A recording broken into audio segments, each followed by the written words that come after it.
はい、皆さんこんにちは。機械系男子のゆういちです。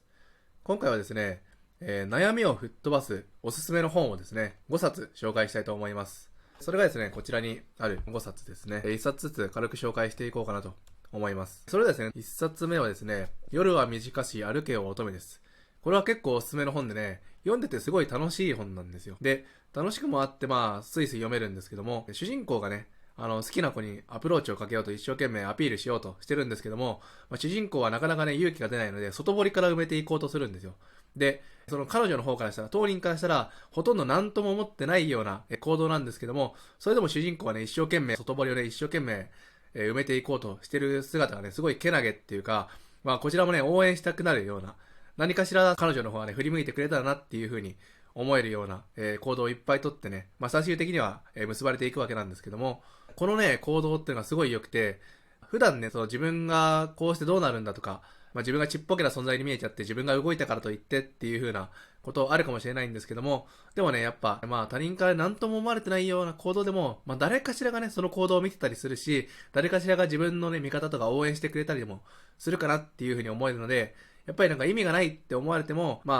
コツコツやってみようかなっていう風になれるような本ですね。読んでてすごい楽しい本なので、結構自ら行動しようっていう前向きになれる本だと思います。はい。で、2冊目がですね、有川博さんの書かれた阪急電車です。これはですね、悩みを持ってるのは自分だけじゃないんだなっていうのに気づける本ですね。自分の悩み、自分が羨んでる人、その人は自分の悩みがなくてすごい楽しそうだなって思えるけども、反対にその人から見たら、自分が気にしてないようなことがその人の悩みだったりするわけで、悩みをね、持ってない人っていうのはやっぱりいないわけなんですよ。で、誰しもが誰かに羨んでるし、自分も誰かから羨まれてるような存在なんですけども、この本のいいところとしては、そういう悩みがあることに対して、ちょっとね、一歩踏み出してみようかなっていう風になれる本ですね。例えば、環境がね、今の職場とか仕事内容が自分に合わないなって思ってるのだって、そういう悩みを抱えたままじゃなくて、やっぱ自分も一歩踏み出してみようかなっていう風な、そういう前向きになれるような、前向きな一歩を踏み出させてくれるような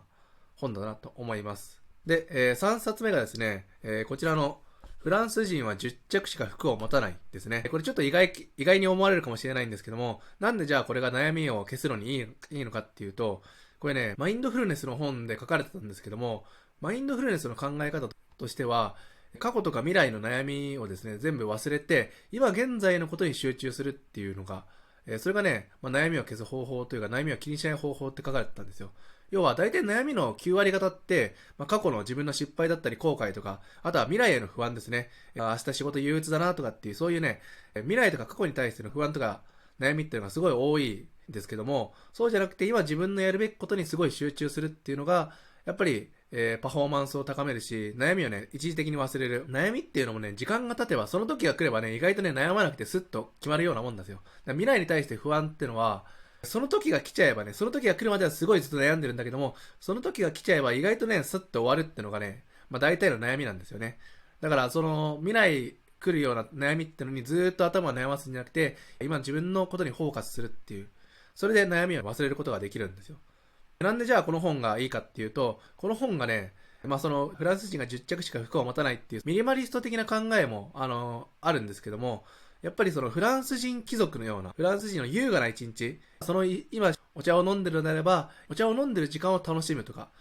ご飯を食べてるのであればご飯を楽しむ、味わってご飯を食べるとか、映画を見てるんであれば映画を鑑賞するのに集中するっていう感じで、今自分のやってることに一個一個ちゃんとフォーカスをして、それを最大限楽しむっていう風な、そういうね、優雅な暮らしというか考え方がね、記されてて、これがね、今言ったマインドフルネス、今にフォーカスを当てるっていうのに、すごい通ずるなって思ったので、結構この本もですね、悩みを消すっていうか悩みを気にしなくなる、未来とか過去の不安を取り払って、今現在の自分のやるべきことに集中するっていうのができるようになるかなと思います。はい。で、4冊目がですね、道は開けるですね。この本はね、完全に悩みをね、解決するために書かれている本で、このね、日本語版はね、道は開けるなんですけども、英語版がね、ストップウォーリングって書かれて悩みを消して、自分らしく生きるっていう風な自分らしい人生を歩むっていう本なんですよ。なのでね、いっぱいね、これ書かれてますけども、目次を開いてね、自分がね、今持っているような悩みについて書かれている章だけはね、読めばいいかなと思います。全部を全部ね、読む必要もないかなと思うので、その時その時で、自分が今抱えている悩みに同じような悩みないかなっていうのを探して、あ、これだって思ったら、そのね、章とか項を読んでみるといいかなと思います。実際に僕もですね、この本を読んで、不眠症っていうか、寝れないことに対しての、くよくよ悩むことをですね、やめたんですよ。寝れないなら寝れないでいいかっていう風な、そういう風になれるので、やっぱりその悩みをね、消すというよりかは悩みを気にしなくなるような、そういう考え方ができるようになる本かなと思います。はい。そしてね、最後、インザプールですね、奥田秀夫さんの書かれたインザプールですけども、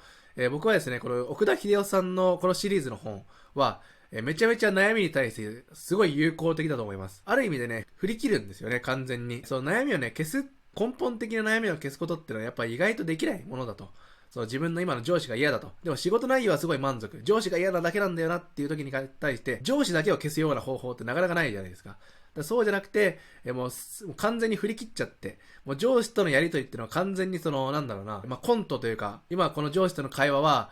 完全にコントなんだみたいな。そんな感じでね、もう悩みをね、消そうっていう風にフォーカスするんじゃなくて、むしろその悩みをね、そのまま楽しんでやろうみたいな、そういう振り切ることができるような本なので、これはね、すごいおすすめなんですよ。僕としてはね、やっぱ、悩みをね、吹っ飛ばすっていうんだったらこれが一番いいと思います。それまでの本はね、やっぱ悩みをね、気にしなくなるとか、一時的に忘れるとか、もしくはその悩みに対して適切な対処を取るっていう方法なんですけども、この最後の本に関しては、ちょっとね、クレイジーな方法で、もう逆に楽しんでやるみたいな、自分の悩みを楽しんでやろうぜっていうぐらいな感じなんで、僕はね、これが結構自分の性に合っててですね、この本がすごい大好きなんですよ。なのでね、その悩みがあったりとか、その精神的にちょっと疲れたなっていう時は、奥田秀夫さんの本を読むようにしてるんですけども、すごいおすすめなので、同じように悩みに対して慎重に対峙するんじゃなくて、もう逆にもう振り切っちゃおうっていう風な人は、この奥田秀夫さんの方がすごいおすすめだと、すごい合うと思います。はい。それではですね、今回は悩みに対して、悩みを吹っ飛ばすような本をですね、5冊紹介させていただきました。気になったものがあったら読んでみてほしいなと思います。はい。それではですね、今回の動画はここまでになります。ご視聴いただきありがとうございました。また次回の動画でお会いしましょう。バイバイ。